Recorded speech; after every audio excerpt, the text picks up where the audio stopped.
Matter Era marks the most crucial influence in our transition to an electric future, wherein the startup has given 4 gears for the first time in an e-bike. It also boosts a liquid cooling powertrain, a more personalized infotainment screen, and much more. We rode it through the stunning white desert of Kutch, and here are our quick initial impressions about it. Well, at first glance, you could mistake it for another ICE bike, but you find it an EV once you go closer, and that's a good thing. It doesn't look polarizing and do not split opinions. Simple and nicely done design with sporty cuts and creases. The stance, graphics, and the paint scheme do make it look unique.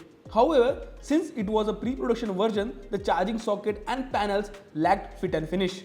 The bike has fairly neutral ergonomics like a 125cc humble commuter. The quality of seats was excellent and the seating area was adequate for pillion as well.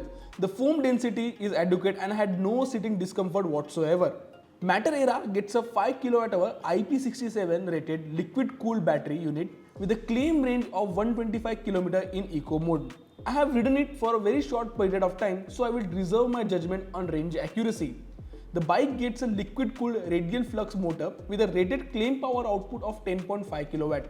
It comes mated to a 4-speed gearbox. Yes, a gearbox in an EV that enables torque amplification. The operations of the gears are smooth and I had a fun playing with them. The experience of gears in an e-bike is the first of its kind and the consumers will like it for the experience of it. The bike has 3 riding modes: Eco, City and Sport.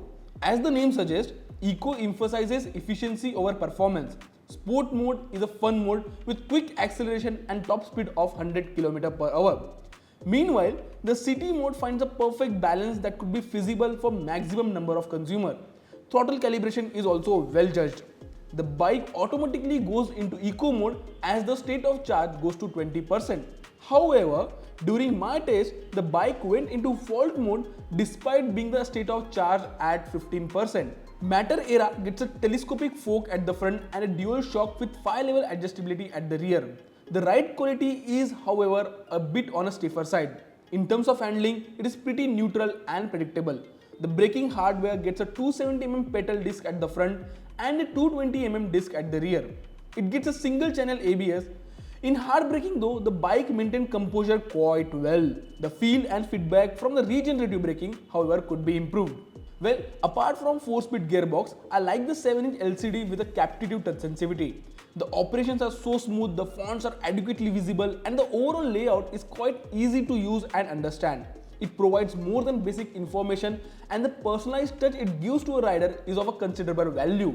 Matter Aera came up in life in just around 5 years. Innovation and user experience have been given a specific attention. A 4-speed gearbox and an intuitive instrument unit, a cool stand and electric form factor make it quite a statement. Certain areas like fit and finish and regenerative braking needs attention. Well, once that all is sorted out, Matter Aera is undoubtedly an experience in itself that would elevate consumers' e-bike experience.